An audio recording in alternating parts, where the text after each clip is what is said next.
For anybody watching on YouTube, no, you are not seeing double.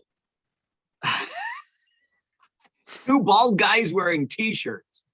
The same t-shirts, similar glasses. I just have a beard. It's my dad over here. Farzy, Firewall for Hire. We're into June, which tells me that the campaign's still going on because you always go into June. So what are you doing today? So let me just be clear about this. It's not really June the 2nd. It's May the 33rd. Yeah. Okay. This is how I do this just so I can keep some level of peace on the home front. 8 years ago in 2014, when I did the first one of these campaigns, the idea was to do it for the month of May because that's Cystic Fibrosis Awareness Month. In fact, the idea that first year was to do it up until the day of the walk, which is always the last Sunday of May. And I think that year it was around May 25th or 26th or something like that. And then I was going to take all the money I collected through the month up until that point to the walk and make the donation. But the campaign caught so much attention and got so busy that I continued it right through until the end of the month. And yeah, now here we are. If I ended the campaign on May 31st, who stops on a Tuesday? Like, really? Like, I'm not a quitter, okay? There's no quit in this old kid. So I always kind of knew it was going to go until May the 36th, aka June the 5th. I will tell you that as of the moment of this recording, what I'm going to do after my shift at the radio station today is go out and do some garden edging and paint a shed. But I'm pleased to say, I'm focused, I'm hard focused on this task, because after that, there's nothing really strenuous in my future. We're going to do a beer garden and pop-up food thing at the R&T Park on Friday afternoon. I'm going to be out selling some antiques at a store at Southwark Mall in Cambridge on Saturday. We're going to do deep fried asparagus at Barry's Asparagus on Sunday. So, I'll be there. I'll not be at home, but I won't be doing any really hard work. So if I can get through the gardening and the shed painting today, baby, I'm in the home stretch. Here we go. Wow. So after a strenuous morning, both doing a podcast and gardening, then you get a nice little afternoon. That's right. Right. Well, that's good. Firewallforhire.com. Make sure to go on. You can still donate, I'm sure, right, Farzy? Absolutely. I'll take donations right up to the last minute. We're trying to get to a $140,000 fundraising goal. So as the man said, farwellforhire.com. You can donate right there. It's really easy. Or if you don't want to just give money to cystic fibrosis, take a chance at winning tens and tens of thousands of dollars for yourself. Our 50-50 draw, as of the time of this recording, up over 23,000. It's only going to go higher. We make the draw on Monday, June the 6th. You can get tickets right now at rangers5050.com. And of course, when you buy those tickets, half the money comes to cystic fibrosis, half the money goes into the jackpot, which you could win more than 23K and counting. A lot of money, Mike. A lot of money. A lot of money. I was just thinking about that campaign and everything. And when we were last in Windsor, I remember Manny and Beller coming down and handing you some money for the campaign. And I was listening to their broadcast last night because it was Game 7 of the Western Conference Final. And after all that talk you and I had, and many people around this league heading into the playoffs, that this might be the year of all those upsets. This might be the year we see some underdogs. It's the top seed from both conference in the OHL finals. Go figure, right? It is. And that means that nobody could come through and steal their way to the conference final. Just a quick reminder on that front. Our proud partners on this podcast, Waterloo Region Crime Stoppers. I feel it necessary to remind you that it's a group of volunteers that administer the Crime Stoppers organization in Waterloo Region. They do tons of great work. Watch for the annual Mo Norman golf tournament coming up this summer. In fact, later in June, I'm pretty sure, is when the date's going to be. But check them out anytime at waterloocrimestoppers.com. If you're not familiar with the Crime Stoppers model, just remember, your tips that you make to 1-800-222-TIPS remain anonymous. And if they lead to an arrest, you get a cash award. It's as simple as that. It helps us keep our communities safer. It helps police do their jobs because you become the eyes and ears. So 1-800-222-TIPS. If you see something that you think police should know about, you remain anonymous. You could get a cash award if it leads to an arrest, or go online at waterloocrimestoppers.com and support the hardworking volunteers that administer this organization in town. And I wondered about what you were saying, Popey, the top 2 seeds getting through. And in all honesty, especially when Windsor went on its run in the second half of the season, remember earlier, like they were kind of a preseason darling for a pick in the Western Conference. And then the way the season started, nobody was really sure if their preseason prediction had been correct. But Bill Bowler went out. We've talked about that on previous podcasts. He made as many moves as he felt he had to, which turned out to be 6. He got himself a bit of a different look to the lineup. They go on that run in the second half, and everybody kind of assumed that this is where we would end up. Hamilton, Windsor. I'm not convinced it's a great thing for the league. I don't know what you do about it. I don't know if it's something that needs to be changed, but I'm not convinced it's a great thing for the league. You don't do anything about it because it's a great thing for the league. Is it? Yeah. The best 2 but teams. In January. Best 2 teams are in the final. I guess. Yeah, I'll give you that. That's how you look at the hell out of the NHL. Right? Best 2 teams are in the final. There's not many years you're going to see if, 4, 5, 6, 7, 8 team in the OHL make it to the final. So you can basically break it down to, your top 4 at least, if not your top 3 from each conference by January or February, most years anyway.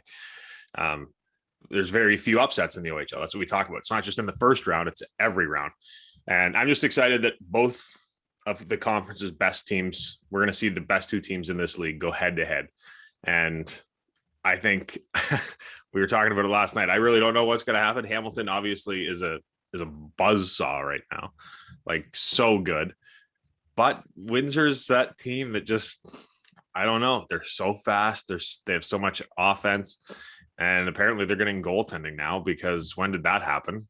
Xavier Medina comes in, wins game 6 in relief, and then shuts out Flint in game 7. Flint's been putting up crooked numbers all playoffs. And then you get a team like Windsor, who normally loves that run and gun style. We talked about it, Mike, during our broadcast in the second round. For a team that loves the run and gun style to go out and shut out the Flint Firebirds says a lot about that hockey club. They got a big task ahead of them, but kudos to Windsor. And in saying too, I might have to call Waterloo Region Crime Stoppers because I think it was criminal how much you and I underrated the Flint Firebirds, apparently. I'm glad you brought that up because, and you mentioned the buzzsaw that is the Hamilton Bulldogs. We'll get into just how much of a buzzsaw the team is, but great point on Flint. Like, I just want to give a huge shout out to every one of the kids on this team, considering, I mean, we know the history of the organization. We documented it again earlier this season when the off-ice troubles continued and there's an essential ban for life from a former member of the front office there. And you're just shaking your head going, oh my gosh. But I think credit has to go, and a lot of it too, to Ted Dent and the rest of the coaching staff to obviously keep these kids focused on what's happening on the ice, but full marks to the kids for responding to that, shutting out the noise, obviously, and doing what they did. I'm sure they will have a restless night or two, considering it was overtime, game 6, late in that first overtime period that Windsor got the winner to force game 7. So those ones will eat at you when you were in that position where it was a one-shot wins kind of thing. But no matter what, I don't think, I know they're probably still feeling it right now as we talk, but the Firebirds and every member of that organization has nothing to hang their heads about after the season they put up, and they took a really good Windsor team to the wall in the Western Conference Final. I never would have expected it, and there they were doing their thing. Kudos to everyone involved in making that happen. Yeah, I think that one will hurt till Monday, and then you just get over it because what a season! Like, great, you broke every franchise record that you have. I think you won your first playoff series, not to mention you go to the West Final to a game 7. What else more do you want? That obviously, I know everyone wants that OHL championship, but still, that's you let it sit in, you let it sink in, you take some lessons from it, you move on, right? Like that. What a great season in Flint. And after it got off to that rocky start, as you mentioned, it was nice to see that Firebirds organization turn things around, because I think you and I have talked about it on this podcast at length, just about how excited we both were to see Flint go on a deep playoff run, and we wanted to be there to see it. And of course, it's the year where there's, very little cross-border travel, and we're not there to see any of it. And I was just happy to see them go, and the building was packed. It was good. Yeah. I just want them. The only thing missing now is bring back the hot tub at the door. Okay? I want the hot tub seats back. I want to see fans having fun in the hot tub while the game's going on. Anyway. I'm curious what our friend Dom Henning is thinking. He leaves in the first year he leaves, they win their first playoff round. Why you got to be that way? Why you got to be that? Poor Dahmer's such a good guy. We loved having him on the circuit. We love what he's doing now. But why you got to just put that knife in and twist it a little bit? And listen, no slouch is Jack Snevites, who took over for Dahmer there in Flint. So great call in Game 6. And if you haven't seen the Andrew Parrott overtime goal for Windsor, go look it up because it was nasty from the get-go. What a pickup by Bill Bowler. The Spits have not exactly taken the easy way, I would say, to the OHL final. They went 6 games versus Sarnia in round number 1, which surprised some people. Obviously, Benjamin Gaudreau had a thing or two to say about that with the Sting. 5 games against the Kitchener Rangers, so a little bit smoother in round 2, but I still maintain it was missed opportunity by the Rangers in the first 2 games in Windsor. The Rangers split, but they could have had them both, I think, and then it would have been a 6-game series either way. 5 games there, and then down 3-2, having to win game 6 on the road, go home to win game 7 in round number 3. So Windsor, again, not the easiest route to the OHL final. And what do they run into? Just real quick, it wasn't the easiest route all season for them, though, right? Remember, they started off as those preseason darlings, and then they took a nosedive out of the gate, and everyone's like, what's going on? Their power play was at like 10%. And then they just... Anyway, I just want to point that out. Interesting. No, absolutely fair. And again, like we talked about, as the second half got rolling and Windsor lost like 1 game on home ice through 20 or some ridiculous number. I mean, you could see that they had put it together. So now their reward is meeting the Hamilton Bulldogs in the OHL final. Now, I can't remember if I mentioned this on the podcast last week, so forgive me, things get a little bit blurry. I know I brought it up on the Fridays with Farwell rant, which you can also find on our OHL Stories YouTube page. And I'm always reluctant to do this ahead of time because I'm way too superstitious for a guy that's just a broadcaster. But I don't want to be the jinx. I don't want to get emails from people in Hamilton. I don't want my buddy Reed Duthie, like chirping me because I brought it up too soon. But I think fans should know kind of what's at stake here. So I was just looking as the Bulldogs swept their way through rounds 1 and 2, and then you weren't convinced, nor was I, that they would sweep their way through round number 3, which they did. So this is what I started looking at. I knew 2 things for sure. The best playoff run in the Ontario Hockey League to start a playoffs is 14-0. That's held by the 2019 Ottawa 67s. Sweep, sweep, sweep for 12-0. Then they take the first 2 games of the OHL final against the Guelph Storm. Now they're 14-0. And then Guelph comes all the way back and wins the next 4. So that was it. 14-0 to start a playoff. And then the 67s lose the OHL final. So now at 12-0, the Bulldogs have that record in their sights. The other record is held by the London Knights, who have twice finished an OHL playoff 16-2. They did it in 05, and then I think again it was in 16 or 17. I'm forgetting the number. Anyway, they've done it twice. The Kitchener Rangers had a chance to beat that in 08. The Rangers were 12-1 going into the OHL final versus Belleville. They win the first 3, the Rangers do. So now they're 15-1 and on the poise of an OHL final sweep. And then, Belleville Bulls decided we're going to make a series of this, won the next 3, took it to 7. It was an incredible series. But the Rangers then, of course, finished 16-4 in the playoffs. So 16-2 is still the best mark. Obviously, a number that the Hamilton Bulldogs have a chance of besting, tying. We'll see. But at 12-0 coming into the OHL final, those 2 things are on the table. Here's the crazier part. And I'm not making any of these numbers up.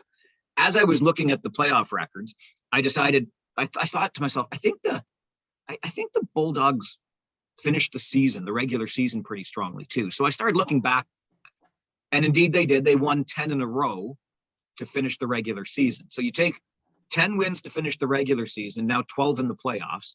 They're 22-0 in their last 22 games. But wait, there's more. Then I started thinking, I remember a time towards the end of the regular season that you and I saw some ridiculous stat about the number of games Hamilton had lost since the trade deadline. So I went back further. In calendar 2022, the Hamilton Bulldogs, so since January, I think their first January game was January the 11th, after the trade deadline with all the postponements and stuff. Either way, since the calendar turned to 2022, the Hamilton Bulldogs, playoffs included, have played 51 games. 51 games since January 1st, 2022. They have won 47 of them. They are 47-4 this year. It's banana land. And when there are only 4 losses, you can easily rhyme them off. Twice to Kingston, once to Peterborough, and in overtime to the Sudbury Wolves. That's it. The Hamilton Bulldogs are 47-4 since the beginning of the year. That's all. That's impressive. I mean, I don't even know. Like, yes, it is. 47-4. What's that winning percentage, Farzy? It is about 926. Is that good? In any sport, absolutely. But like this, I don't even know how to explain it. Me either. That's well, it's just impressive, like I said. But that's the best thing about sport, right? Like, even in the OHL, any given Sunday. Sure. 47-4. Well, yeah, that's great. Windsor they've been playing hard-nosed playoff hockey, had to tough it out against Sarnia, had to battle back against Kitchener, had to battle back against Flint. What happens when Hamilton gets down? Do they know how to battle back? I don't know. Mason, listen, they brought in Mason McTavish and Arbor Jacki, and that's great. Those are 2 really big pieces. How much playoff experience do they have? Yeah, it's a great point, and I'm fairly certain we're going to find out what the Bulldogs are made of, because the Windsor Spitfires will not go quietly into the night. But I cannot get over that record in the past 51 games, 47-4. And quick shout out, you mentioned Jacki and McTavish. My boy Nathan Steos, I think he got the OHL Stories podcast bump. I was pumping his tires the other week. There's your OHL Defenseman of the Year. And boy Nate. And I'm just playing devil's advocate. I think Hamilton is a steamroll all the way to whatever they want it to be, because they're so nasty. But anyway, I just like the idea of, I mean, I know what you mean about it not being good for the league, about just having the top 2 teams in each conference meet in the OHL final. But I do like the idea of the 2 best teams coming together and really showcasing the OHL. And both teams are the best team that are playing right now in the playoffs for sure. So I like to give Windsor a chance, but I also gave North Bay a chance. So here we are. And I think your point on having the best playing the best at the very end is a good one. I just think about the fans in, 14 to 16 markets in the Ontario Hockey League once the calendar turns and the trade deadline comes around on January the 10th. You kind of know what your team's prospects are from there. And you're still looking at 3 months of hockey and probably 15 to 20 home dates that you still want to put bums in seats for. So it's a mixed blessing for sure, but I don't disagree that at the end, this is probably how you want it to look. So it is, but every sport has that, right? Like, do you think, hey, I'm a Red Wings fan. Do you think I really had high aspirations for this year? Sure. Yeah. Good point. I mean? And yeah, that happens every year. Like, every fan base knows. Erie knew coming into this year that, hey, we're not going to the OHL final. Kitchener knew, hey, we're not going to the OHL final. Just part of it. So speaking of the best, the man we're about to hear from on this episode of the podcast is not only a great storyteller. I mean, just fasten in and enjoy. Like, get those AirPods in perfectly and just, oh my gosh, you're going to love it, I'm sure. And there is only one player in the entire history of the Ontario Hockey League that has put up more points than this guy. It's incredible. We talked a lot about Windsor. If only he had made that decision to come back. 3 straight 100-point seasons in the OHL, an OHL champion. He won the Red Tilson Award. And as Mike mentioned, second most points all time in the Ontario Hockey League. From Welland, Ontario, Wayne Groulx. And there's so much to talk to you about. Third most points in OHL history, probably not the least of what we're going to talk about, but I wanted to start with Daylon. How's Daylon doing? Because we loved watching him with the Owen Sound Attack, and I know he followed in your footsteps over to Austria. How's your boy? Well, thanks for asking that. Yeah, Daylon's doing well. He just came home actually last Wednesday. My wife and I picked him up at Toronto Airport. He's home now. He's working for a nice sports outfit here in the region, Front Row Sports, out of Thorold. And there's a store here in Fort Erie, and they asked if he wanted a summer job. So he's just training there every night this week till 7. So he should be home soon. Yeah, so it's going good with him. He got into playing the last game of the season, the playoff game with UPEI. He wasn't playing because he had a heart problem through the COVID and the vaccines. And yeah, it wasn't good for a while. He was pretty nervous about it, and we were obviously as a family too, and it was affecting his workouts and training and that. But he was there for the second semester at the university, and coach was great to him. The teammates, everything was really good. And then he had a doctor results came back. He was tested and everything at Christmas, and then they came back, and everything was fine. His heart was back to normal, and he could proceed with his proper training and cardio and physical and stuff like that. So he was excited and couldn't wait to get a game, he wanted to play, right? So, so everything there is good. A little bit before that, when we went to Klagenfurt in Austria, like you were saying there, what a whirlwind. It was, I hope we have, a lot of minutes that we could talk, but this story, I got to tell you this story, because if you're not close to the family or to us, not knowing it's a great little story. But so he was in Owen Sound and Kitchener. What a rivalry. I was at every game. I mean, I never missed a game other than maybe one in the Sioux or Saginaw or Flint that I couldn't get to. But yeah, great rivalry when he was in Owen Sound with Kitchener and London and Guelph and all those teams. But so when he was dealt to Ottawa, he went over, and what a team they had, right? They were first in the CHL and, planned on a nice playoff run and whatever, but COVID hit. And, but before that, I was, my wife and I we went to Ottawa a couple times, and Marco Rossi, I'm sure you guys know Marco, right? In Ottawa, and as an Austrian boy. So I'm watching him, and I know that, in Ottawa in the concourse level, you get to see the parents and the players after the games, where we would go and meet Day and whatever.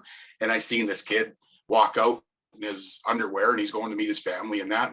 And I know it's the Rossi kid just from on the ice. So I walked over and I said, "Hey, Marco, how are you? I'm Daylon's dad." He goes, "Oh, Mr. Groulx," in that perfect German accent and stuff. So right away, it's kind of clicking back to me from, 30 years ago when I was there. And I said, "Hey, you're a good young hockey player, and thanks for taking care of Daylon." And Daylon was on his right wing, and I hope Daylon's taking care of you on the ice and, making some room for you and stuff. "Oh, I love playing, I love playing with Daylon. We're best friends. Yeah, this, that." He says, "I have to tell you, my father's here. He wants to meet you. He asked me 10 times if Daylon's dad was Wayne Groulx." So anyway, I see him, and he looks over 2 tables over. He goes, Dad, come here." So here comes this guy, and it's Michael, his dad. And I didn't really know him from years ago. He goes, "Oh my God, Wayne Groulx, you don't know this? You're my idol." He goes, "You're my idol. I played in Falkirk when you were in Lustenau, and you were in Graz, and you were in Klagenfurt." He goes, I just love you." He goes, "I love you." I go, "Oh my God, that's pretty cool, right?" And he's hugging me and whatever. And he says, "Guess who's here?" I go, "Who?" He goes, "Do you remember Patrick Poloni?" I go, "Yeah." So Patrick Poloni and I were teammates in Klagenfurt, and his brother Oliver and I were teammates in Graz in Austria. He goes, "Patrick's here. That's Marco's agent. He's with his agency. Patrick's a big agent in Europe and now North America. He's based in New York City now." And I go, "Come on." He yells over, "Patrick." He comes walking over, and Patrick Poloni, he's 6'2", long hair, good looking guy. He was always in great shape. He looks like he could play. He goes, "Oh my God, Daylon's father. I find that Wayne Groulx, get over here." Now we're hugging and stuff. And he goes, "Oh my, I knew it. I knew Daylon was your son. I knew it. He looks just like you. And I got to see him now for 3-4 weeks when I haven't seen you." And I said, "Yeah, this was my first weekend here. We got to see Day play." And so anyway, I hooking up with these guys, and it just happened. And again, I'm not a big MMA guy or whatever, but there was a big fight going on, and there was a snowstorm in Ottawa. And he says, "Hey, where are you staying?" So we're at the hotel, and "Okay, you're okay? Your wife let you out tonight?" I said, "Yeah, no problem. And so my daughter was there too, but so they were good at the room. And he says, "Okay, I'm coming to pick you up. Go back to the hotel. Tell me where. Text me this. Text me." And again, I'm not the phone texting guy and the email and the social media guy, right? "Okay, yep. Here's my phone. You put your number in, whatever, and I'll reach you." And sure enough, within half hour or so, we were at one of these local bars, and they had the fights going on. It was packed. So anyway, Mike Rossi walks in, and Patrick Poloni, and they're moving people over and getting tables and getting chairs and stuff. And we sat and had a couple of Coors Lights together for the rest of the night. It was, honest to God, it was a great meeting. But I just wanted to tell you, it was so anyway, real quick, how I want to finish this is, so Patrick says to me, he goes, "Wayne, it's Daylon's last year, right? Like, there's overage, whatever, but if there's not overage and you don't know who Ottawa's going to keep and what direction," he goes, "Let's just get him his citizenship. Let's get him his Austrian passport." I go, "Are you serious?" He goes, "Yeah." So I'm telling you, from that night to less than 3 months later, back and forth to Toronto a few times and a couple phone calls at the embassy in Ottawa, my son got his passport and his citizenship, and he became an Austrian citizen and skipped the overage year. And Patrick Poloni worked out a deal with Klagenfurt. That's where I finished in Austria. And Daylon went over as an import, but as an Austrian to be, because the proper paperwork wasn't finished quite yet by the time he went over in October, 1st of October. Everything by the time he played his first game was done and complete, and he played as an Austrian citizen. So he's now an Austrian, and it was unbelievable. And then I went with them, planned on staying 2 weeks. I ended up staying 6 weeks because we both caught COVID over there. So yeah, good and bad with everything, right? I'll tell you, that's not a story though. Yeah, that's a hockey life story, right there. Yeah, sorry to bore you with it, but not at all. That's what this podcast is. Anybody who listened to that story and then to know, that I played with Patrick, and to see Michael Rossi there, and the fame and fortune that his son, stepped into, being a first round pick with Minnesota. I mean, it's storybook. It was just so nice. I can't wait for 25 years down the line, when your son's now going to his son's game, and then someone's going to come up to him and be like, "You were my hero." Yeah, yeah, right. "How did you get your Austrian citizenship?" What? "Oh, my dad." Yeah, I know. Hey, but just a coincidence. If Daylon wasn't traded to Ottawa, I wouldn't have seen Patrick Poloni. And, we probably could have taken this course or these steps to get there, but definitely not as quick as they were and as easy as they were. Now, do you think he's getting more knowledge from his time over in Austria, or more knowledge from Dave Maroney working at Front Row Sports? Oh boy, you know what? Hey, Daylon come home 2 nights ago and said, "Dad, Dave, the owner there, he come over. He says, anything you need help with, anything, I'm in your corner, kid. I've known your dad for 30 years, and you come from a great family, and we have a great background." So yeah, it's unbelievable, really. The amount of big name like hockey players that have worked at Front Row Sports. Yeah. You could write a book. Yeah. Like just on the big name players that roll through there. Yeah. I got to ask you, watching your son play in the league, was it more difficult watching or playing yourself? Oh, way more difficult watching. Way more. Because, well, the first thing is if I had my son's toughness and desire to win a puck battle and get your nose dirty and fight a 20-year-old as a 16 or 17-year-old, I'd have played for 15 years possibly in the NHL. Or again, I'm facetious saying that, but I played as a little finesse guy, and I'm sure we'll get into, but I let Tocchet and Probert do that stuff, where my son said, no, I'll do that stuff. And I hopefully still could put the puck in the net because I know I could shoot and I'm a pretty good skater. But, you know, he plays a pretty solid game and all around game, you know, and yeah, sometimes he, you know, crosses the line too.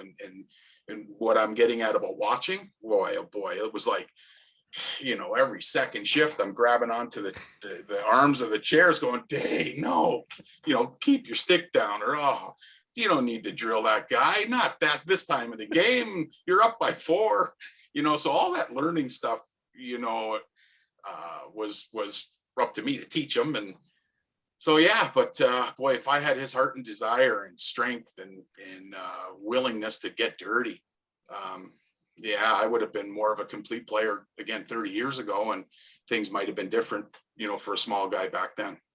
You kind of read my mind there, Wayne, when you talked about the guys that you had that did that stuff so that you could lead the Sault Ste. Marie Greyhounds in scoring every year that you were there. And by the way, just to go back half a step, I meant what I said about enjoying watching your boy play in Owen Sound. He was built for the Bayshore, his style and him. Anyway, that said, thank you. Yeah, you didn't have to do that because you had a guy like Bob Probert and Rick Tocchet with you on that team. What's that like for a finesse player, knowing that basically that's your ice surface? Because if anybody messes with you, they got to answer. Yeah, but you know what? I'm going to tell you, you know, again, without the social media back then, right? It was just we hung in the afternoon. We ate our pre-games together, most games. We went to the rink, and that was it. Like, nobody knew anything, right? And you know, we hung around. We were pretty tight. We were pretty close. And my dad told me early, like during my first season, when I had success and I was putting the puck in the net, he says, you know, these guys on your wing, you treat them like they're your brothers. You treat them, they're going to be your meal ticket. But remember something, and how you sell it to them is you're going to be their meal ticket too, because when they're big and strong and they're not the finesse or smooth skating guys, you could become that the glue to make that line work for them. When they're going to roam the wings and they're going to create room for you, you make sure you tell them, get me the puck in the slot or top of the circle. And 8 out of 10 times, guys, we're going to be regrouping at center. So you guys, you go get dirty, get your nose dirty. But I'll tell you right now, you're going to be on the score sheet. You know, hopefully I could put the puck in the net. And it worked out great. My first year there, I was lucky. I never played wing before I went to the Sioux, and Crispy put me on the right side with Ronnie Francis, and Ron Handy was on the left wing. And it lasted only, 5, 6, 7 games maybe, because Ronnie, we were in Kitchener, and oh my God, Emil Francis come in our dressing room in Kitchener Memorial Auditorium, and he come in and said, you know, hey guys, for the first year, guys, I hope you got to know Ronnie Francis good, and you're friends with him now, because you probably aren't going to be building more of a friendship anymore with him this year. This is his last game playing with the Greyhounds. He's coming to Hartford. And, you know, Ronnie, you're going to have to make sure you talk to, obviously he was talking behind the scenes, but you make sure your parents get the rest of your winter clothes up to Hartford. So getting back to that, is I was playing with Ron, and again, I had 0 goals, 4 assists, 1 goal, 6 assists, 1 goal, 9 assists. So I was right. I got to say, I'm feeding this guy the puck. He's scoring. I'm feeding this guy the puck. So I was going wide and working and, you know, doing some work in the corners where, wow, I wanted to be in the middle. You know, I wanted to say, hey, you know, but Ronnie getting called up was, you know, worked out for my junior career, worked out great. It would have been awesome playing with him for 1, 2, 3, 4 years. Right. But with him being called up, it gave Crispy, you know, a reason to maybe put me in the middle. They still had 1 or 2 older guys, you know, playing at center and that, but that's when I really got my chance to establish myself. And it didn't take long for Terry to see that, you know, he wanted to match lines. When I was coaching, I would do the same thing, right? You try to match 2 guys together on a line, and you know, I played with Terry Tate, who was 6'3" and tough guy, you know, and when Probert come into town, playing with him, Steve Graves, another guy, was just out there flying around on the left wing. And then a little guy that Sam McMaster brought in was Mike Lococo in my early years there in the Sioux.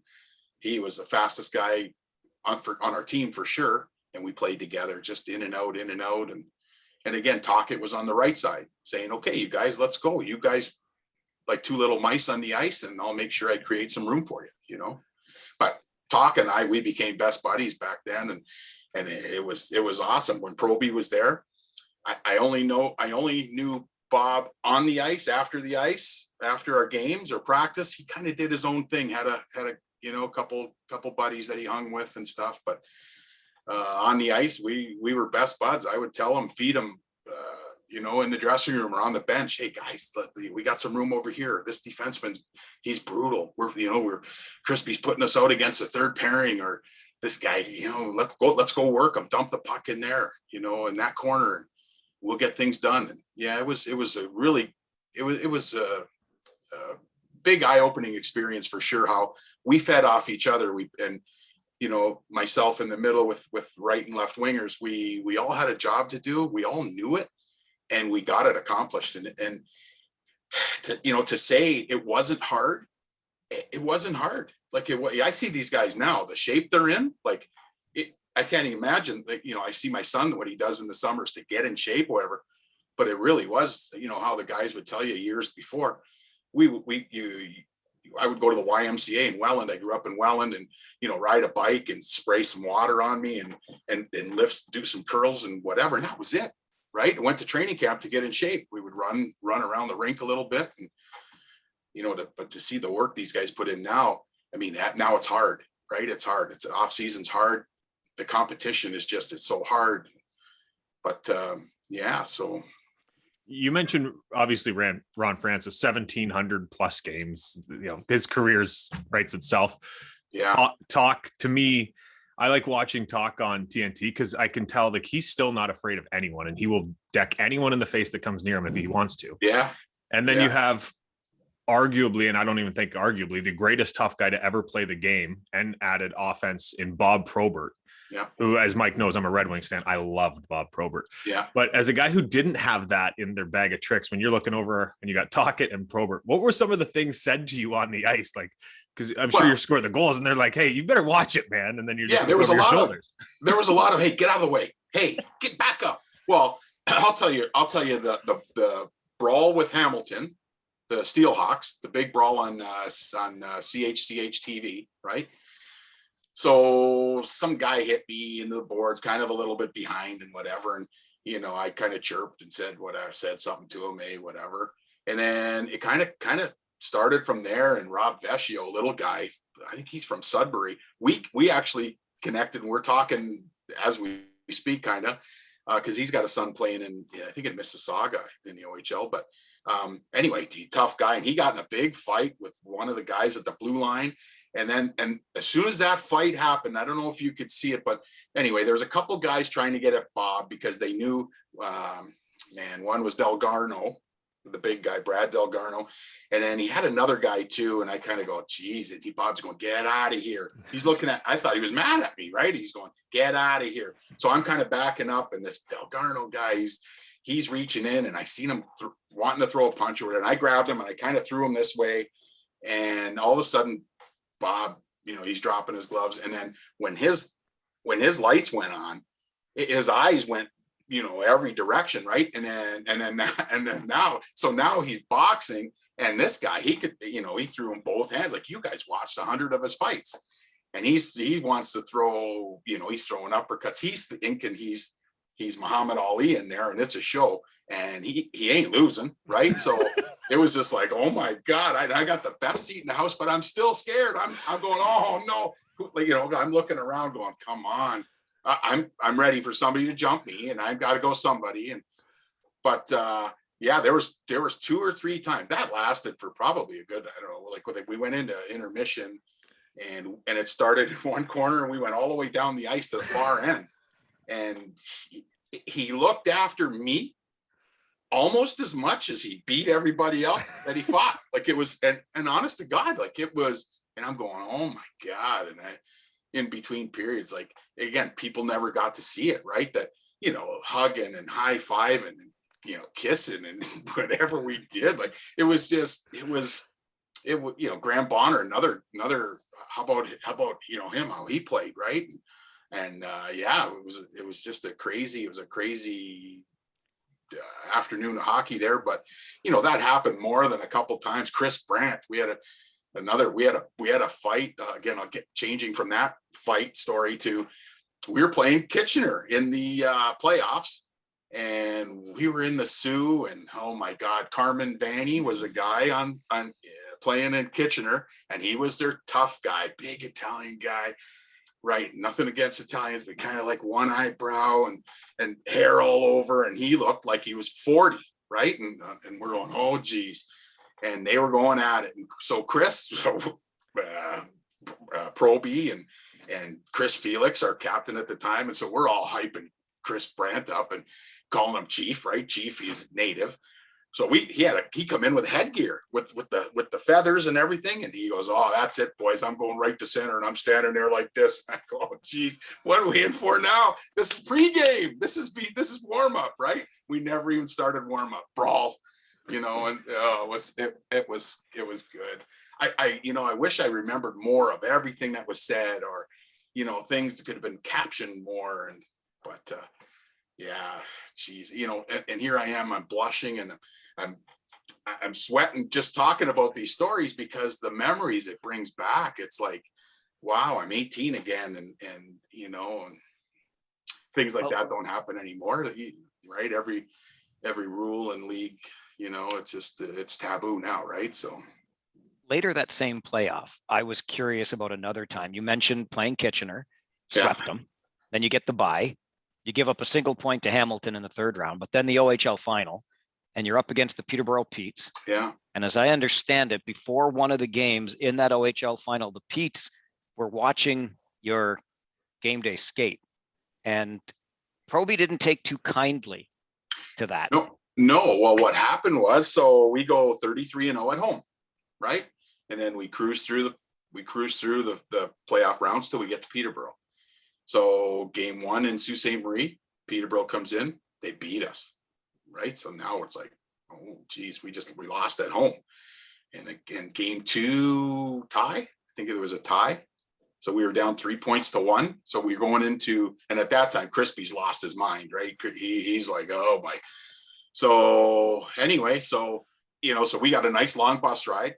And you know what, I want to tell you guys and the people listening, all these kids that complain about bus rides, man, they should be all whacked in the back of the rear end. They were the best times. We had so much fun on the bus. Like that was our gathering spot. Like that was our, you know, we got to talk about everything on the bus and stuff. So we were sleeping all over, and yeah, it was the bus rides were fun. So, but anyway, yeah. So we go to Peterborough, and then so we got there the night before, got checked in a hotel. We go to the morning skate day of the game. Morning skate, no Crispy. So nowhere to be found. So we got Mike Desjardins, our trainer. Mike was crazy, great guy. You know, like he was wild, and he kept us on our toes too. And so we go for the morning skate, and so we're all dressed. We go on the ice, still no Crispy. So we get on the ice and we're skating around. There was just a handful of us a little early. Probert was one. I was on. Chris Brandt was on. Chris Felix was on. I think Timmy Hoover was there too. And so we're just skating around, and so we see the Peterborough team, and they're skating after us. So they're there, and they're by their dressing room, the entrance, a gateway into their rooms. And yeah, so they're all, you know, they're taping their sticks and all sitting, and the whole team, like there wasn't 3 guys. There was 15 to 20 guys, and they're taping their sticks and hooting and hollering, and because they got big shoulders, right? They just knocked us off, and they're leading the series. So anyway, somebody throws the pucks on the ice, still in the bucket, and Probert says, "Hey, go get that effing bucket and bring it over here." So we're at center ice, right? And he goes, drop those pucks, drop them right there in front of us. So I dropped the pucks. I'm not going to say, no, you do it, right? I'm dropping the pucks. I got the gentle giant, right? And I could see his eyes. And he goes, watch this, okay? And I'm telling you, he says, as soon as I shoot one, somebody shoot another one. And we're going to rifle all these pucks. There's 50, right? So I drop the pucks and I go like this to throw the bucket back to the entrance of our bench. And I hear a bang, first one off the glass, ping, second one in the seats above these guys. So now there's 4, 5, 6 of us taking slap shots. And now our guys are all racing over to center ice. And we're taking slap shots at these guys over the glass, and they all ran just like a bunch of, and it's just what we wanted to see. I honestly think that's what we needed. We needed, to have that, bring that fun back into the atmosphere around the team. We got to get our cockiness back. We got to get ourselves ready and prepped, and we got to get the hatred on. We didn't have the hatred for anybody that come into the Sioux. We were beating everybody, right? And this team comes in and knocks us off. And then I really think that's when the series started. And there wasn't one guy left. There wasn't one guy watching our practice. So coaches must have seen or heard or whatever and called them in their dressing room, but they were gone. And Crispy never came on the ice. And there we were doing some line rushes and, quick 3-on-2s and 2-on-1s. We were on the ice for 15, 20 minutes and boom, off. But we got in the dressing room. Oh my God. It was like we already won that night's game at 11 in the morning. Right. And it just set the stage for the rest of the day. And then we beat them that night. I'm not sure a coach needs to say anything. If Bob Probert's wiring clappers at you, I think you just get the heck out of the arena. We're gone. Yeah. Yeah. Like I'm on the bus and I'm hopping back to Peterborough. I don't care. Right. I'm out of here. Yeah. It was good. That's insane. You talk about Crispy and how he wasn't there. You weren't a typical Terry Crisp type of player. Yeah. But what was what was the relationship between you two? Well, there was no relationship off the ice. He didn't really have a relationship with any of the guys, or at least that I knew of, other than his captain, other than the captains. Like my first year, obviously you wouldn't see him around town, or you wouldn't, there was nothing like that. And again, there's no social media, there's no media, right? There was no before the game interviews and who we wanted to bring to this interview, or who was going to represent the team and talk in front of the mic tonight. So there was none of that stuff. But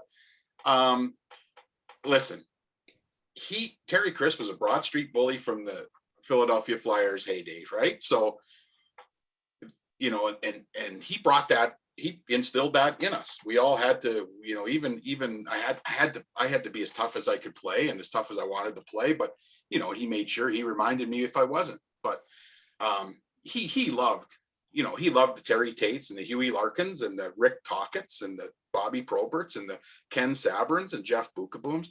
Those were his guys, not that he didn't like the rest of us, but the Sam Hady was another guy, wasn't there long with us, but you could see Crispy just, that was his guy. Britt Peer, another guy, tough as nails. How about Britt? I don't know if you guys been in contact with Britt. He's built like Adonis and he's 48, 50 years old. Like he's still in great shape. This guy was, him and Talk were not an ounce of fat on these guys. They were, you could, they were shaped of clay, right? So, and again, getting back to how we all fed into each other though, is, Crispy had to know, again, I don't want to think for him, but I would just say that he knew that for as much as he cherished those guys and pushed those guys and worked those guys and praised those guys, he knew that their success was going to come a lot by playing with myself and Mike Oliverio, and smaller guys like us, and getting the puck to them and being finesse and being the finesse in the line and stuff. So, but our relationship, I mean, back then, my dad was hard on me. My dad was like, he when he said, this is the way it's going to be, I didn't say, but why? Or I didn't say, are you kidding? Or, but Dad, it was like, you go and do it. That, that's the authority figure. And that's the, that's the way it was. Right. So when Crispy would say, I need you to get in there head first, you went in head first, like back then, if the sun was out and it was clear And he said, this freaking rain, you know, like it's raining out and it's black out. And I'm doing it. Then you know what it was? It was black and it was raining. Yeah. So, you know, not like today, right? Not like today. The kids today, what are you crazy? Like, what do you, I'll do things on my terms, coach. Like I'll go in when I want to get in, you know, so, but you know, yeah, there was lots, oh my God. There was lots of road trips where we come down, Maple Leaf Gardens, and I got 2 shifts and came into Brantford, and I had 25 family members come in from Welland and Port Colborne and Fort Erie at the time, and I had 6 shifts. And it was something that he would just do to set things straight, let me know that he's the boss, you know, and again, I never questioned it. It is what it is. But when I got my opportunity, and I told I've kept in touch since Daylon was playing in the OHL with Randy Russin in the Sioux. I'm sure you guys know Randy. Absolutely. What a beauty. Yeah, he is a beauty, right? He says things, he'll piss people off. He says it straight, and you know, whether you like him or not. He's been a fan of mine since the days I played, and he's been really nice, and he, you know, he was one of the guys in my corner back then, and you know, was again nice when my son was playing. But you know, there was times when, boy, you could hear Crispy yelling at me louder than the fans were during the game or after a goal. You know, we'd score a goal and he'd be yelling at me to get off, and like, okay. But I got to tell you that there was a lot of goals that I scored, and if you saw me jump into the glass or bang my hand on the glass, you know, that was my way of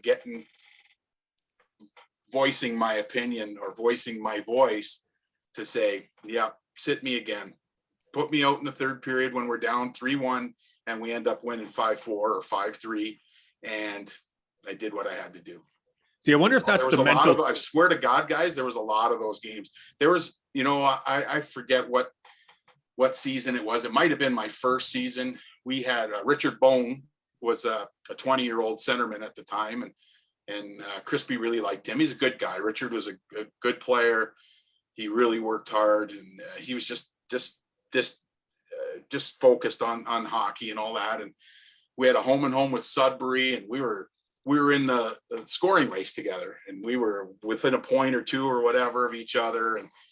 And yeah, we went into Sudbury. I had 6 or 8 shifts, ended up with a point or two. And then we came home, and I never saw I might have played 1 shift, and I never saw my second shift till sometime in the second period. And the fans were yelling, "We want Wayne. We want Wayne."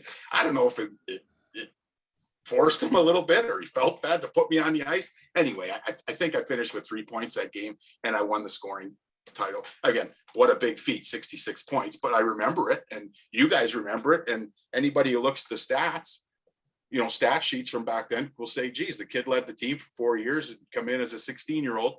But I had to fight through that. Like, you know, I just didn't sit there and look down at my skates and cry. Right. So I had thick skin. You know, maybe that's the best thing that I got out of playing for Crispy, was I got thick skin at an early age. And you know what? It made me want to give it to you. And so, yeah. You said something earlier that obviously we were going to talk about. You can't just let a comment like that was the year we went 33-0 at home pass. Yeah. And I think anybody that follows sports is fascinated by excellence. I know I am. At some point, Wayne, that season, it had to start sinking in that, oh, geez, like we're on the verge of something's happening here. Yeah. What do you remember of that run, and when it started to sink into your mind that something was happening here, and then all of a sudden it became, we got to finish undefeated at home? Yeah. Well, Sam, I really admired Sam McMaster. He did a great job for us in the Sioux, our GM at the time. Sam was a good guy. I knew Sam a little bit in the summertime too. Sam was a big baseball guy. There was a guy, JD Yari. I don't know if you ever heard of JD. He did play in the Sioux a little bit with us, hockey, but he was a good ball player from this area. And Welland had good baseball, AAA baseball. And Sam was a baseball guy too. And I played baseball growing up. I almost probably was a better baseball player than I was a hockey player. A lot of people probably don't know.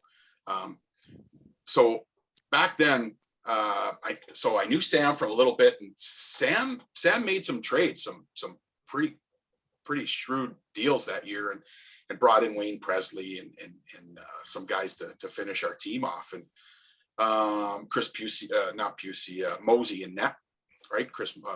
Scott Mosey, he come in and maybe was the final piece in net that they thought we needed and stuff. So so Sam made some big trades, and it got to be 10, 11. I think, pretty early we were on this wagon saying, guys, let's keep this going. It was probably 11, 12, because we started passing certain winning games, old Sioux Greyhound, I don't know if it was 21st, I think. So the 21st game was huge. And then there was a 24 was big, and something with 27. And then it got, then we were already, and there's this guy in the Sioux. I got to say it, shout out to him, Chris Zapatowski. He's the Mr. Sault Ste. Marie. You guys have to see him on Twitter. Absolutely. And Oh stuff. yeah, we see him all the time. Yeah. Right? Like, yeah, he's got the helmet on with the light. Anyway, I got to meet him when Daylon was playing in Owen Sound. I drove the last 2 years to the playoff series up there, and there I was in the stands with him, and he was, again, what a good guy. And I know Daylon talks to him a little bit on Twitter and stuff, and Dale come home and tell me, Dad, how about this one? Or Dad, how about, this? And I go, no, but can you show me? And I'm squinting on his phone. I go, oh boy, I got to see this on the computer where I could actually see it. But these the pictures and stat sheets and game sheets and summaries and all that, I go, oh my God, where does he have these things? And he's got every game, right? As you guys know. But what a good guy. So anyway, this Chris fella, he started putting up sheets of paper on the wall over our bench, on the concourse, top level, and big, right? 15, 16, 17, 18, all the way to 33. And after every win, he'd come up with a big red X and put an X through the number. Another one bites it, another game. And I remember, honest to God, he'd come in one day, and we're pregame skate or a morning skate. Anyway, it had to be pregame because not many times we had morning skates the day before or after game. But so anyway, we're there skating, and there he was, and we were tapping our sticks to him. And every step he was taking to his thing, and we're tapping our sticks, When I saw him in Sault Ste. Marie, he goes, do you remember when you guys were tapping your sticks when I was walking to the thing? And I put the big guy. I go, yeah, I do. He goes, who started? I go, me. I started that. How about that? He goes, oh my God. He goes, that's unbelievable. He says, I'll never forget that as long as I live. Like, just a fan, just a guy that just loved the Sioux. And yeah, but that was something we really wanted to know, really wanted to get, because again, to this day, you can't tie it, you can't beat it, all you could do is just look at it and go 33-0. Like, how, it's pretty big feat, for a team to finish 33. Our fans were unbelievable. And, even just going to the rink and 2 hours before, and the lineup is all down Main Street, and the old gardens there, the seats, and you remember the seats in there crooked on the side, they were tilted, right? And you got fans sitting there like this half the game. But boy, it was the best. It was the best. It really was awesome playing there. So something on to follow that up, because when Mike and I were up there in 2018 for the Western Conference Final, we both talk about it still to this day, just about how we were so impressed with how the town took to the team. All businesses had signs up. There were Greyhounds colors everywhere. It was like the only thing in town. Yeah. And then we'd come back to Kitchener, and you just wouldn't see that same support, to be quite honest. What is it about the Greyhounds and OHL hockey that seems to lend itself so well to the people of the Sioux? It really is the only thing in town. right? Like when I was there in the early 80s, they had lost the steel mill went down. People were losing their jobs. And then the team, they almost lost the team, and the Espositos come, and I don't know the sequences in between, but you know, the rally cry was, we lose this team, we lose our identity, you know, in the hockey world, you draw a map, and the first thing when you see Sault Ste. Marie, or you're putting, okay, well, we're going to drive through Highway 17 to get out west, and we're going to stop, let's stay over Sault Ste. Marie. Oh yeah, the Greyhounds. It's just, right? It's Sault Ste. Marie Greyhounds. That's how you finish that city as a sentence. And it really was like that. Like the fans were unbelievable. It really, and again, walking around town, there was a little delicatessen in front of the arena at the time, and we would go in there a couple times a week and have a slice of pie and chocolate pie. And Angelo Bombaco had the sports store down the road. And, you know, they never asked us to go and do it. Like, again, no autograph signings like there is now, or show up here and because of press conference or whatever. We would just go. We would go to see Angelo and see his family, and, you know, try to get a wristband out of the visit, you know, and walk back. And it was, yeah, I mean, every restaurant, like, again, it's not like there was 100 restaurants. There were probably 7 or 8. And they wanted to all be associated with the Greyhounds. Now you go in the town, you know, it's big. It's on the upper level, and they got this, and they got the entrance going this way and that way. There was one road in and one road out, and that was when you know, winter in the Sioux. 2 things: 3 feet of snow and a Greyhound game every Saturday night. That's pretty much how I think you're being generous on the snow. I think you're being generous on the maybe snow. 6 feet, 4 or 5. Yeah, well, that's right. Yeah. Boy, oh boy, you mentioned that name though, Angelo Bombaco. It's not too long ago that we lost him. Obviously, the media room still named after him at what is it now, GFL Memorial Gardens. But what a presence! What a man! What he meant to sports in that city. Yeah, you know what? He was awesome when I played there, and then obviously I lost contact with him when I hadn't been around. And then when Daylon was playing there, I drove into town. My first year, I went, my wife and daughter, we drove in town, and I said, hey, I'm going downstairs. Like, first of all, I walked into the arena. What a building. Like, it's, you guys nice, have been spoiled. The kitchen auditorium, that is the best of all. But this new building in the Sioux, and again, everywhere, these kids are so spoiled, eh? Oh my God. But the new building in the Sioux, man, I looked at it. I would sit in a seat up top. I swear to God, I could sit for an hour by myself and just look around and whatever. And my wife's coming elbowing, come on, you wanted to go. I said, yeah, I want to go and see if Mr. Bombaco's around. So there I was. I walked down the stairs, and I didn't know where I was going. There was just hallways or whatever. And I seen, how about this name? Gino Cavello. Oh my gosh, Gino. Yeah. He goes, he looks at, he's bald as ever, right? And he goes, hey, are you Wayne Groulx? I go, yeah. He goes, oh my God. He comes over, he's, hey, you got to come and we're going to talk to you between periods. I said, okay, no problem. So, right, hugs there and high fives and all that. And so I asked, where can I see? Is Angelo around? Yeah, there's his room right through there. And sure enough, he was there. And I knocked on the door, and there was a couple older ladies, and they were getting a buffet ready or food ready. And it was a media room, right? Yeah, because big, thick papers with everybody's stats. I took one of them, and I walked over, and I said, hey, Mr. Bombaco, I'm Wayne Groulx. How are you? He goes, oh my God, he had a cane. Get over here, kid. He whacks me with a cane. Get over here. He hugs me. I need a hug.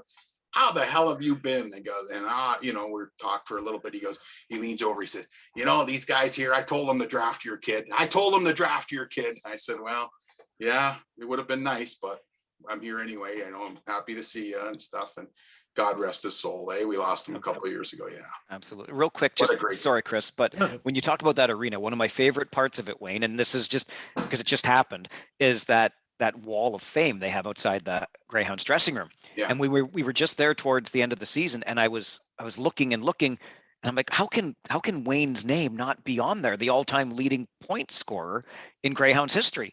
And then of course Jerry Liscombe Jr., who's the media guy there now, comes by and says, have to play a game in the NHL. I'm like, oh, come on.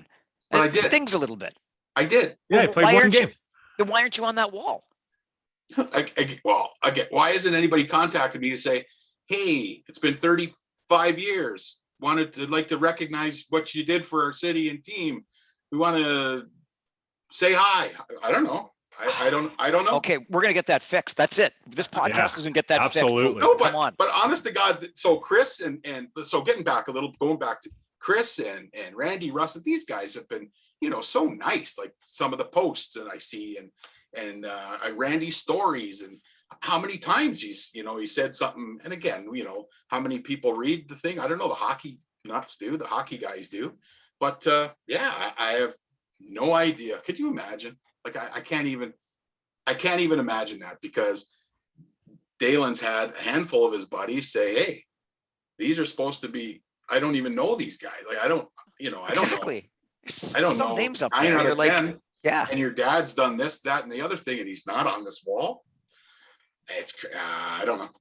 Okay, we're fixing it. Yeah, we can. It's my mission. It's my mission, Wayne. I promise you. No, but how much sense does that make, right? Well, it No, it doesn't. No. It makes no sense. 3 straight 100-point seasons. Yeah. No big deal. And you know what? So I saw a lot of new rinks now chasing Daylon around, right? In the last, for over 3 years there with him. And boy, oh boy, I tell you, I'm the guy that I'm okay getting to a game. Like I leave work early and he's in, well, how about the wall in Kitchener, right? With the guys, those pictures that are like waxed into the walls. Oh yeah, my God, Brian they've done a nice Bellows job. and those, yeah. So again, I'm sitting there, my wife and daughter, hey, come on, let's go. We're going to go get roast beef sandwich at the I said, okay, no problem. I'll see you there. They come back, the puck's ready to drop, and I'm still reading the walls and looking at, like, that's me. I don't know. Oh my God, what a job they did with that. Like, that's so, you recognize success, I think, right? And you brag about it. It doesn't happen. It's not an everyday thing. Not many players have 3 straight 100-point seasons. I'm just going to say that. It's so hard nowadays to get 100 points. But you mentioned before just how the game has changed. And we say that we talk about it all the time, the bus rides. Back in the day, like you said, that's where you guys hung out. That's where your friendships are made. That's where that camaraderie comes from. And now with technology, they're all just on their phones and they hang out all the time in other places. So they don't really get that same type of thing. But we've heard tons of good bus stories from a bus driver just not saying I'm done and getting off the bus. I'm not driving you to players being kicked off, to one player getting sent with a blanket for his first bus ride, not to sleep, but to cover himself from the smoke coming from the front of the bus. So I'm curious, geez. He may have played in Ottawa. Oh yeah. Yeah. I'm just curious if you have any good bus stories that you're allowed to tell. Yeah, not really. And you know what? We didn't do by me not saying anything, there really wasn't. And I'm not deflecting hazing and all that. We didn't do that. We didn't do that. That was one good thing where, Crispy was on top of that. Sam McMast, Sam probably was on top of that, but no, our guys were good at that way. One thing I'm going to tell you though, and how about this? So 3 or 4 of my buddies within the last 2 or 3 weeks said, hey, Tocchet was just talking about you on his TNT and about his mom. So his mom had passed away recently too, I think last year, a couple of years ago. And so Mrs. Tocchet would make us veal sandwiches for our road trips, right? So this is our trips home. So we'd be playing. We're playing in Kitchener, and then we're playing in Guelph, and we're playing in Brantford. And there's Mrs. Tocchet. And honest to God, she'd be a big bag. Okay, here's for you. She'd have 2 on the side. 1 bag for Rick. Here, Rick, this one's got extra kisses and and Wayne, here's yours. 2 sandwiches with ketchup. And I was the guy with the ketchup guy. Honest to God. And I guess he was telling the story about his mom and the veal sandwiches, sandwiches. And, that's something I remember because it didn't happen once. This was like, right, I'm going, yes, road trip talk. I'm high-fiving him on our way to Hamilton and Kitchener and London. because I know I'm going to see not only my family, but Mrs. Tocchet too. So that's funny. You got me thinking earlier, Wayne, when you were talking about arenas, and obviously you have the appreciation for some of the older barns. I'm old school that way too. I'm biased, of course, because we work in Kitchener, but if the Memorial Auditorium's not the best arena on the circuit, I don't know what is. The new ones are nice, I get it, but going back to your days playing, are there arenas that you played in besides, we talked about Kitchener and the Sioux already, besides those two that you missed, that you really enjoyed being in or didn't enjoy being in? Ooh, I hated Oshawa. Yeah. I hated that little barn in Oshawa, and they beat us one year in the playoffs, 4 straight, last 2 there. Yeah, I didn't like Oshawa. The old Windsor barn, I liked the playing there. The high seats, all wood. It was all wood. It was run down and old. Like playing there. The London arena, I like playing in London. I like the green and orange, and then we were by in the back of the McDonald's there, off of Wellington Street. I think it's still there. Anyway. The Ottawa arena was good, was nice, because it was where the NHL team was playing. So they still had the rink there, the big rink, and it was always nice. We didn't go there often, I think just once or twice in a year, but I saw Adam Creighton. We grew up together in Welland. Kingston, I like playing in Kingston. Blue all over the place. Yeah, Kingston. I like Cornwall. My first couple of years playing against Dougie Gilmore there in Cornwall, and they had the concrete, the seats were up above. So I like being on the road. I like playing on the road too. It was, again, our time away was awesome. We used to stay. Here's another quick story for you. So almost all of our road trips, we centered around the Days Inn in Cambridge. That's where we stayed. The Days Inn in Cambridge. And I think it was like on Main Drag or Highway 24 or something like, I remember 24. But anyway, I remember that hotel because we'd get there and we'd be given our key to the room, two to a room, and boom, boom, we're gone. But by the time we come back, so we have a team meal, whatever, Crispy's gone. Well, after a while, it got to be, where's Crispy? Or somebody would say, whatever. Well, as it turned out, we stayed there because that was that central hub, right? You got Guelph, you got Kitchener, you got London, all in that area. After a Windsor game, we would drive and stay in that Days Inn in Cambridge. The reason being is we would always see a team staying there with us. And it turns out that Larry Mavety was there from Kingston, and there we were. So the players are hanging together, and again, now I'm just putting 2 and 2 together, and I'm getting 4, right? So Larry and Crispy, they're gone doing their own thing, and it was their gathering, central meeting spot too. So I remember, honest to God, meeting Marty McSorley, right? And we were high-fiving, and Proby or somebody say, or Book, might have been Book, saying, "Hey, there's Marty McSorley." I go, "Hi, how's it going?" I went to shake his hand. I couldn't see my hand. Like I lost my whole hand in his hand. Got to be, oh my God, this guy's huge. He's 6, whatever he was, right? And big, and I'm going, oh, wow. We're not in, I think he was with Belleville at the time or whatever. I said, we're not there only once a year. I go, thank God. Seeing this guy running into him accidentally at center ice or something. But we had good time. Like, we would sit in the restaurant and, kibitz with guys from another team, because they'd come traveling through. North Bay was another one, Bert Templeton. So for some reason, we with the schedule makers, we crossed paths. Oh, and Brian Kilray was another one. So here we are, and there's Creighton. Hey, Adam, how's it going? Let's go do something. Yeah, okay, no problem. Kilray and Chris, gone. They were doing their own thing, right? So yeah, it was good. It was good. I love that story. The coaches just try to plan ways to, where are you today? Where are you tomorrow? Yeah. Before that 85 season, though, you made it to the 3rd round twice, the OHL finals once, according to Hockey DB.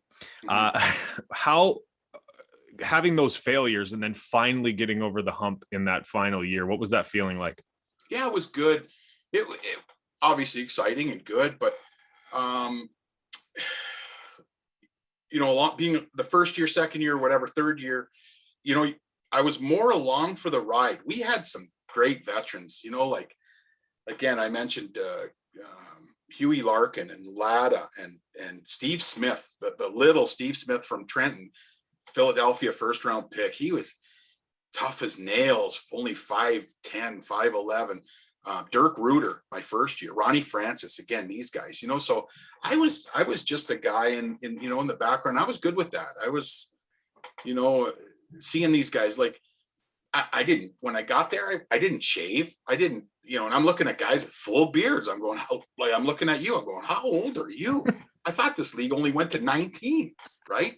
And whew, but yeah, and then so it got to be that my third and fourth year. So I took more of a leadership role. And then the last year, Chris Felix, again, great leader. And we had Book and Kenny Saber and, Steve Graves, talk, obviously.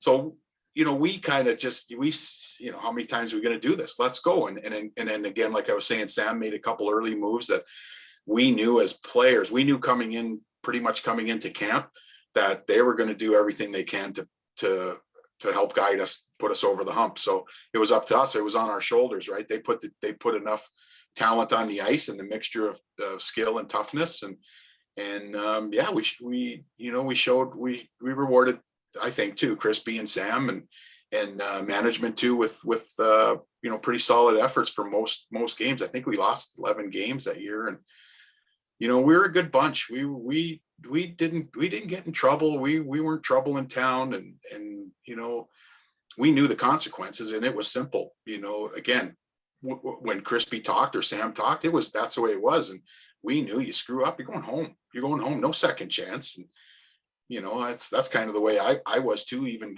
coaching junior back home here. It was, if I got to put the time in and I'm going to be here, and I'm at the rink till 11, 5 nights a week with a young family at home, and I'm going to sacrifice and I got to do this. You could do it. You're 16 and 17 years old. You for sure could do it. Right. So yeah, it was good. That last year. And again, we got to the Memorial Cup, and God, we disappointed. Like, me especially. I went there, everything I thought was good, and we were working and we were trying, and but they had game plans, like they scouted, and they knew who to isolate on, and they were watching us. And there I was skating I had one or two guys, right on my shoulders. And I remember my dad telling me, hey, if there's somebody with you, if there's one guy skating with you, and and you got 2 guys within 5 feet of you, then you go and you go shadow one of their other forwards that aren't with you. You go shadow one of those guys. Now you're skating with 3 guys, and they're 3 forwards, 2 for sure. So, that was, like it was a game within the game, right? Yeah. And, it got me off my game for sure. And our line didn't produce the way we had been for the whole season and playoffs. And it threw us for a loop for sure. But we went in and again, not even playing our best. And we were still 2-0. We beat the 2 Quebec League teams in the first 2 games. And boy, that Shawinigan rink, we smelled more like beer than sweat after the game. It was unbelievable. I don't know if you ever seen that building back then. The fans were right on you, and they were spitting on you and throwing stuff on you. And but that Prince Albert team, if they played like that all year, I don't know if they lost a game, because they were unbelievable. That Danny Hodgson guy, he was unbelievable. Oh, here I am with a scan going on. Cancel. Sorry, guys. That's all right. That's all good. Yeah, so you talk about that Shawinigan rink, but wasn't that 85 Memorial Cup? Didn't they have to move that to Drummondville for both rinks? Yeah, both rinks, yeah. Both. Yeah. 2 rinks, yeah. Yeah. Why? The one rink was really nice too. The Drummondville rink was nice. Right, because it was better for TV, I think was the reason that they yeah. But Shawinigan, what a hole. And that's where we opened up game 1. What a dump. It was terrible. Whew. Oh, I love it. We've taken a lot of your time, and I don't want this to end, quite frankly, but we haven't even touched on something that I'm very curious about, and I'm thinking about it even more when you talked about those nights that Crispy just gave you a shift at the beginning of the game and another one late in the second period or whatever, because you graduate out of the Ontario Hockey League, Wayne, and I'm not trying to pick at a wound here, but you finished with only 2 other players having collected more points than you, Stan Drulia and Dale McCourt, and only Dale 2 and I more. are tied. Dale and you tied, right? So like just 2 more points. And do you ever look back and say, GD, Screw you, Christy? Yeah, I mean, another power play, a phantom assist somewhere. Yeah. I mean, damn. Yeah. But I do more now because I'm talking to you guys, and I have been now in the last handful of years because I've talked to Randy and I've talked to Peter Ricci up in the Sioux. He was another guy who reached out just this past year. Peter in the Sioux? Yeah, for sure. Yeah, very well. But yeah. Okay. So how about this? Let me go one more story. Okay. Sure. So, Please. all right. So I finished in the Sioux. Yeah, no problem. Now I still got an overage year eligibility, right? I only played my underage and 3 years. I only played 4 years. So I got 1 more year left if I want to play. Well, everybody left, right? Crispy gone, Sam gone. Okay. So I go to, and then it didn't even phase on me to go back and play as an overage, right? Because I was signed by Quebec, and I'm thinking, okay, I got a shot. I got a shot. I played 5 exhibition games. So how about, so 2 little stories I'm going to run to. My last game in my first camp, we played Maple Leaf Gardens in Toronto. I scored 2 goals against Ken Raggett. Okay. Right. So I'm second star of the game. Go back to Quebec. 2 days later, hey kid, Michel Bergeron. Hey, well, first of all, trainer. Hey, Michel wants to talk to you. I go, perfect. We're down to about 4 extra guys at camp. He goes, hey kid. He goes, you're young. You're not so big. We got this guy. We bring in, oh my God, Sauvé, JF Sauvé. Remember that little guy? Oh my God. From the Buffalo Sabres? Yes. Right? Okay, so we got JF Sauvé here. And so I'm in the room now, all camp. I got Dale Hunter sitting beside me, Peter Stashny, 2 guys beside me, right? So Dale, hey, Groulx, like calling me in a nickname, like my nickname. Hey, where'd you go last night? What'd you do? Me and Bruce Bell. Where'd you and Beller and Gillis go last? Paul Gillis, right? What'd you guys? You always wanted to know what we did. Where were we? What'd we do? We went out for a bite. Yeah, did you go anywhere else? No, we got nowhere. We went nowhere, right? So yeah, okay. So I got this guy and I got this guy, and then here's Sauvé walking in with a cigar in his mouth and 2 coffees, right? 1 for him. And he walks through the dressing room and goes to the coach's office and drops 1 off to Michel Bergeron. Right? And there's Dale going, look at that fucking rat. Oh, sorry. Look at that rat. Look at that rat. Right? And I go, huh. So anyway, now, Michel Bergeron calls me in. Hey, kid, whatever. Yeah, I want you to go down and you go play defense. You play defense. We got the small guy, power play guy. Sauvé, we trade for him, man. Got to play him. We got to play him. We call you. Hey, you know what? I'm still waiting for that call. 35 years later. Hey, Mr. Bergeron, how's it going? Nice to hear from you. Things are good. But so that story, and then one more. So Quebec gets sent down to Fredericton. So I'm in Fredericton. Older guys were there. We were half at the time. Fredericton Express were half with Vancouver. So Quebec and Vancouver sent their players there. And a lot of older guys, Claude Julien. I sat next to in the dressing room. He was there with us in Quebec, and Gary Lupul, these guys. Craig Cox. I lived with Craig Cox. How about that guy? 6'9". Him and Proby. Did you see their fight? The best fight ever in NHL. You remember that one? I do, for Yellow sure. jerseys. You have to look it up. Yeah, you won't regret it. Oh my goodness, the best fight ever. And I'm living with this guy. So guess who moves in after? Richard Zemlak. You remember Zemmer? he was a tough guy. We've actually kept in touch. Like, oh, I could tell you another story. But anyway, so I'm in Fredericton, they called it Freddie Beach. And then I get sent to Muskegon in the IHL, right? Muskegon Lumberjacks. I go to Muskegon and I get a call. I'm still in a hotel 2 days after that. Hello, Wayne? I go, yeah. Yeah, this is Mr. Webster from the Windsor Spitfires. I go, yeah, Tom Webster. I go, yeah, hi, how are you? He goes, hey, he says, listen, I just want to make this quick, and you're a good hockey player, man. He says, would you ever think of coming back to junior if I could trade for your rights? I'm thinking, oh, so listen to little naive 20-year-old Wayne Groulx. But Mr. Webster, I'm making $25,000 Canadian in the minors, whether I play in Fredericton or Muskegon. He goes, well, geez, I can't compete with that. He says, but how about this? You want to come back and break every record in the OHL? How about that? So there, remember you just asked me 5 minutes ago? That was my ticket, I think, to how about playing another 60 to 65 to 70 games and the numbers I could have put up, right? Yeah, you'd have numbers that would never be touched. Never be touched. Yeah. Wow. How was Windsor that year? They didn't win it. I don't know. I don't know. I know they didn't win. I think Guelph won it. I think Guelph won that year. But Man, oh man.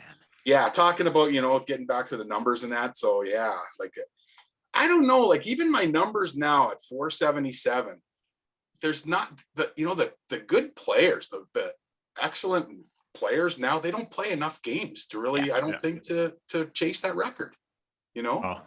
And the young guys don't get ice time. They're playing. They're up and playing. They are. It's untouchable for sure. And a lot of the young guys, when they come into the league, they don't get as much ice time, as I'm sure with Daylon. But yeah, they don't get as much ice time to capitalize on those points. And then if they do have high points, then they're out of the league early. And that's right. Yeah. What's the Zemlak story? It sparked an idea. Okay, so Zemlak. So yeah. So we're living together and exhibition game. So we had a home and home with Calgary, and we played at both farm teams. One was Fredericton. That was our home game. Okay, Quebec. And Calgary was Moncton at the time. That was their farm team. So we had a home and home. Calgary and Quebec played in both Moncton and Fredericton. So we're in Moncton and we're playing the game, and the clock was running down the first period. It was a 1-1 or 1-0 game, whatever. And we're playing. The clock's running down, and Zemmy's on my right wing, and I'm out there. And Tim, Tim Hunter, right? The biggest nose in hockey, right? So anyway, play goes around the boards. It goes behind their net up to the right side. He's playing right wing, and he's kind of got his back to the play. And I jumped and I hit him, right? He goes down. He's holding his face, and Zemmer's standing over going, get up. So anyway, this guy gets up and he's looking, he goes, that wasn't you, Zimmer. And he goes, no. And I'm just too stupid. I'm still standing there. And he goes, was that you? You little. He called me every name from when that happened. So I got a penalty. Zemmer got a penalty for just being in between us. And Tim Hunter got a penalty. So we were in the box, right? We're carried over to the box. So Moncton at the time, little penalty boxes. So I'm just sitting here. And Zemmer, he walks over closest to the guy sitting there because the clock guys are in between us, and Hunter's sitting on his side. And Zemmer goes, move down. I go, okay. And this Hunter, he never stopped chirping me. I'm going to kill. He goes, kid, go off now. Quit. Go off now. Tell your coach you're done. And Zemmer's looking over. Shut up. You know what? We're going.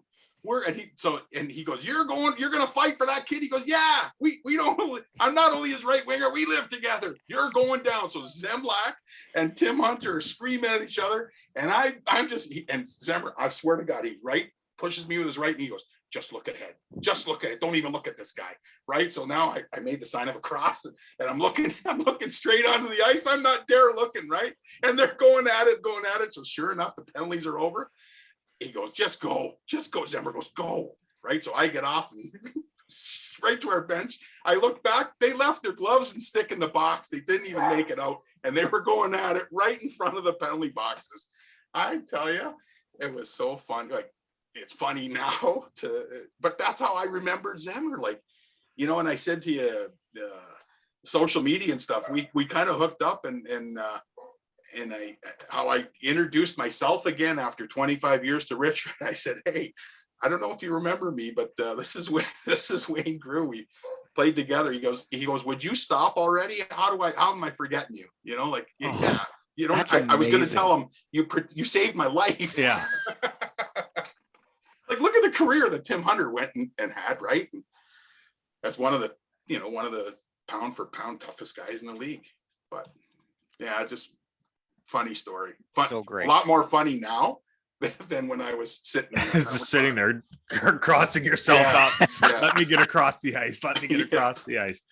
I know we have to let you go. I just have one last question, and I can't believe it's taken this long to get to it, but you've been an awesome interview with some great stories.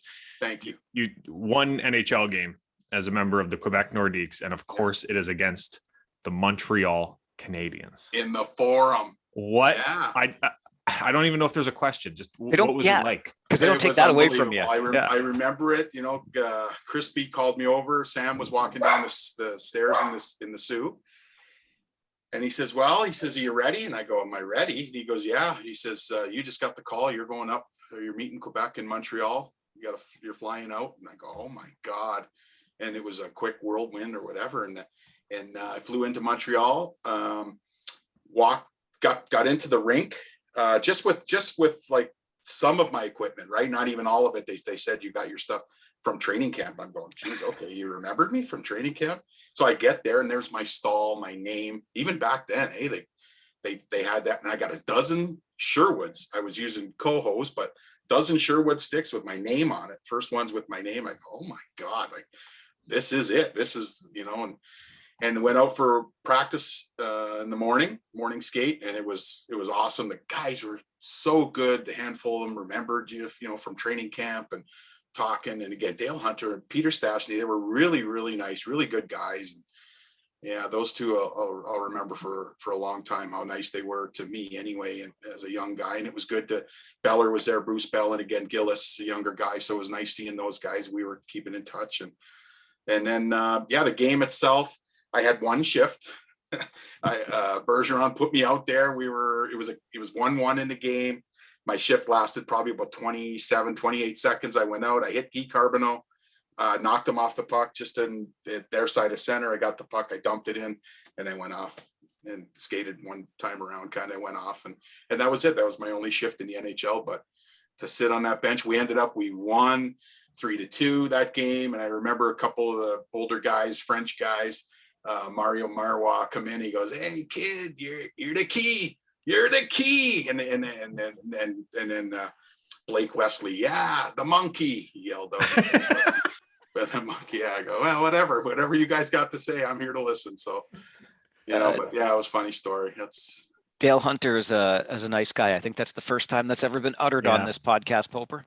Really? Yeah. He's our white whale. We're going to get him one of these days. But you know how the OHL feels about the London Knights. Well, the 19 other teams feel about the London Knights and Dale and everything. But we know what he's worth in hockey value for sure. And someday he'll be on this podcast too. But he'll never tell stories as well as you did today, Wayne. That's fantastic. Thanks so much for doing this. You're very welcome. Anytime, I'll talk hockey anytime, guys. Thank you so much for having me, and keep doing the good work. You guys are doing a great job.